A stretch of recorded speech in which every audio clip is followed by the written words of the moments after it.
আসসালামু আলাইকুম। সবাই কেমন আছেন?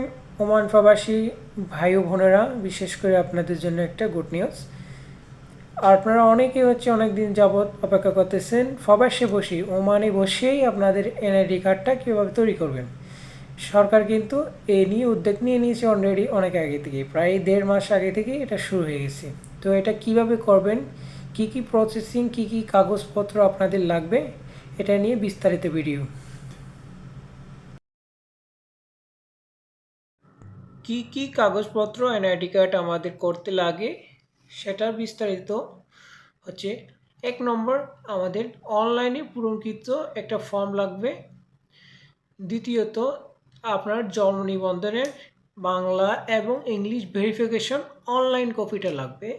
তৃতীয়ত, পাসপোর্ট ক্লিয়ার কপি, একটা পাসপোর্ট যেটা আপনার আছে ওই পাসপোর্টের ক্লিয়ার করে একটা ছবি নিতে হবে, যেটা ফটোকপি হলেও চলবে। 4 নম্বরে আছে নিজের 1 কপি পাসপোর্ট সাইজ রঙিন ছবি। 5 নম্বর, এনআইডি কার্ডের বিশেষ একটা ফর্ম আছে যেটা অনলাইন থেকে পাওয়া যায়, ওটা বের করে নিয়ে নিজেকে হাতে লিখে সাবমিট করতে হবে ওইখানে। ওই অনলাইনের যে ফর্মটা থাকবে, যেটা অনলাইনে পূরণ করছেন, ওইটার সাথে এনআইডি কার্ডের একটা বিশেষ ফর্ম আছে, ওইটা অ্যাটাচ করতে হবে। জন্ম নিবন্ধনটা অ্যাটাচ করতে হবে। পাসপোর্ট কপি অ্যাটাচ করতে হবে। রঙিন একটা পাসপোর্ট সাইজের ছবি অ্যাড করতে হবে। শুধুমাত্র এইটুকুই আমাদের প্রয়োজন হবে এখানে। এই হাবি জাবি মা বাবার আইডি, এই হাবি জাবি প্রত্যয়নপত্র, এই সেই এগুলো কিছুই দরকার নাই এখানে। ওমানে বসে এত ঝাড়ঝড় ঝামেলার কোনো প্রয়োজন নাই। শুধুমাত্র এই 5টা জিনিস হলেই আপনি ফাইল জমা দিতে পারবেন নির্দ্বিধায়। বাকি মা বাবা আর ভাই বোনের যে আইডি কার্ড, ওইটা আপনার অনলাইনে ফর্ম পূরণ করার সময় ওইখানে হয়তো লাগতে পারে। বাকি এটার কোনো কপি বা কোনো কিছু এখানে নিয়ে যেতে হবে না।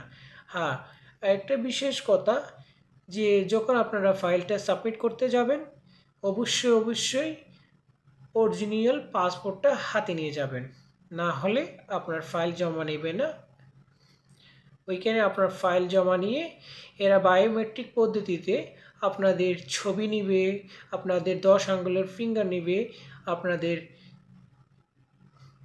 সিগনেচার নিবে। বাস, একটা পেপার আপনাদেরকে এরা দিবে। ওই পেপারে আপনি পড়ে দেখবেন যে আপনার যে ফাইলস তৈরি হয়েছে, এই ফাইলসের সব কিছু ঠিকঠাক আছে কিনা। যদি ঠিক থাকে, সিগনেচার করে আপনাকে ফাইলটা জমা দিতে হবে। ফাইল জমা দেওয়ার পর আপনাকে একটা স্লিপ দিয়ে দিবে। 1 থেকে 1.5 মাস পরে আপনি আপনার যেই দেশে থাকেন, যেই জেলায় থাকেন, ওই জেলার ইউনিয়ন পরিষদ বা নির্বাচন কমিশনার যে ভবনটা আছে ওইখানে গিয়ে যোগাযোগ করলে আপনার এনআইডি কার্ড পেয়ে যাবেন। ভালো থাকবেন, সুস্থ থাকবেন। আল্লাহ হাফেজ।